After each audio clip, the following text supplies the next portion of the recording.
इन अंग्रेजों ने एक ही झटके में काट दिया। अंग्रेजों, तुम्हारे इस अत्याचार से हम डरेंगे नहीं। इस अत्याचार का बदला लेकर रहेंगे। हम आजादी लेकर रहेंगे।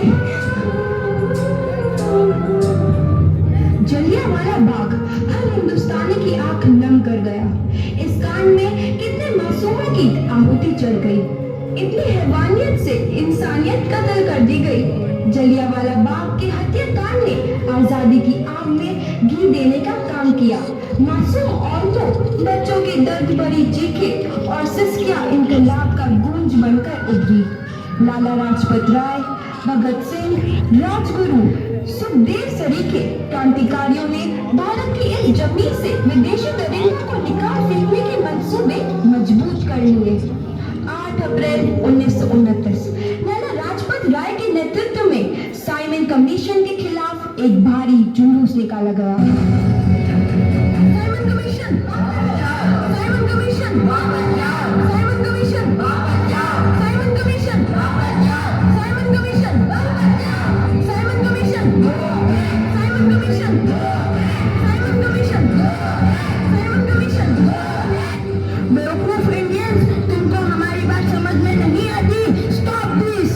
साइमन कमीशन नहीं मानता। Stop this. लाला जी, आप आगे बढ़ो, हम आपके साथ हैं। लाला जी, संघर्ष करो, हम आपके साथ हैं। लाला जी, संघर्ष करो, हम आपके साथ हैं। लाठी चार्ज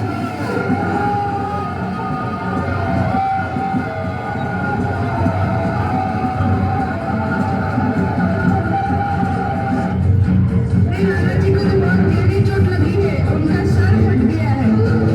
मेरे शरीर में लगी एक एक लाठी अंग्रेजी सरकार के कफन में कील का काम करेगी। ये आजादी की लड़ाई रुकनी नहीं चाहिए।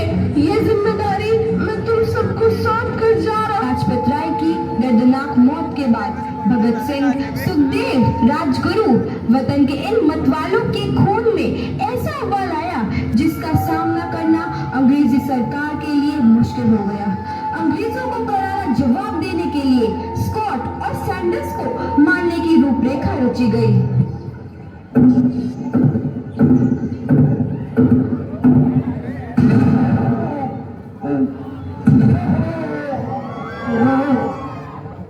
सैंडर्स मारा गया। चारों तरफ तहलका मचा था। दीवारों पर लिखा था, लाला जी की मौत का बदला ले लिया गया है। भगत सिंह समेत सभी वहां से फरार हो गए। 8 अप्रैल 1929 दिल्ली में ब्रिटिश सरकार की सेंट्रल लेजिस्लेटिव असेंबली की बैठक में 2 बम धमाके की आवाज सुनाई दी।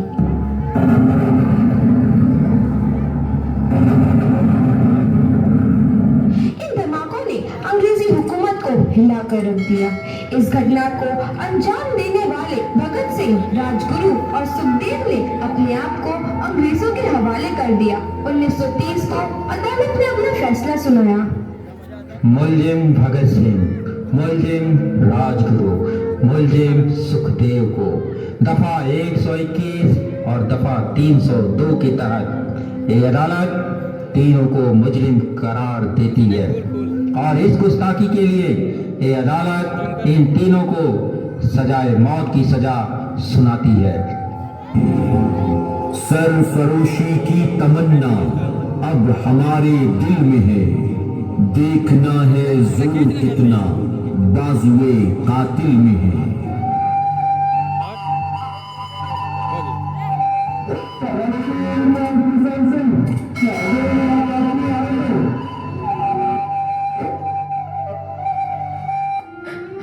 पुत्र की हाल है तेरा।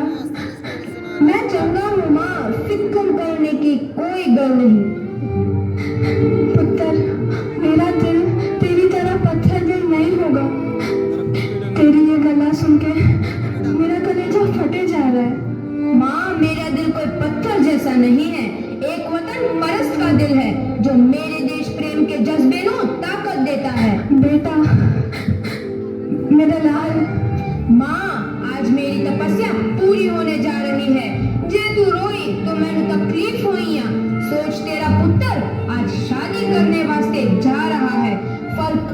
बल इतना है वो घोड़ी पर नहीं फांसी पर चढ़ने वास्ते जा रहा है।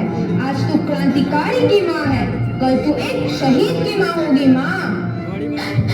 पुत्र भगत, तू इतनी छोटी उम्र में हम सबको छोड़ के चला जाएगा। तूने जिंदगी में देखा ही क्या है पुत्र? मैंने अपनी माँ देखी है जिसने मुझे एक ही बात बताई है कि बेटे अपने देश के लिए एक बार मरना 100 बार जन्म लेने के बराबर होता है। अच्छा माँ, अब आशीर्वाद दे, आखिरी बार विदाई लेने का समय आ गया है। भगत, मेरे लाल,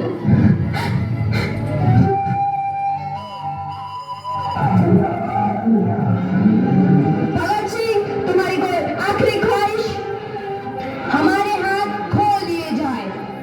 हम तीनों दोस्त एक दूसरे से गले मिलना चाहते हैं, उनके हाथ खोल दिए जाए।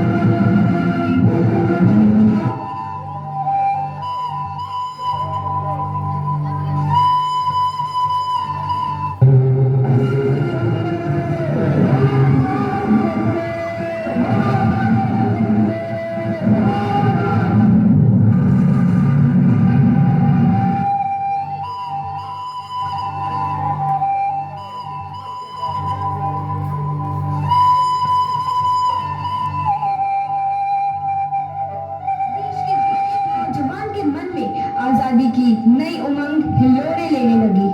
अंग्रेजों भारत छोड़ो का नारा जोर पकड़ रहा था। सबने एक आजाद भारत का सपना देखना आरंभ कर दिया था। हर कोई अपने अपने ढंग से इस महायज्ञ में अपनी आहुति दे रहा था। सुभाष चंद्र बोस, रानी लक्ष्मीबाई, तात्या टोपे और मंगल पांडे जैसे शहीदों की कुर्बानी होने आई।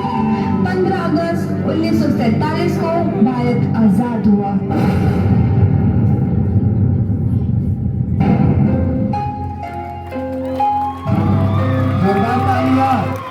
बहुत ही सुंदर, बहुत ही सुंदर।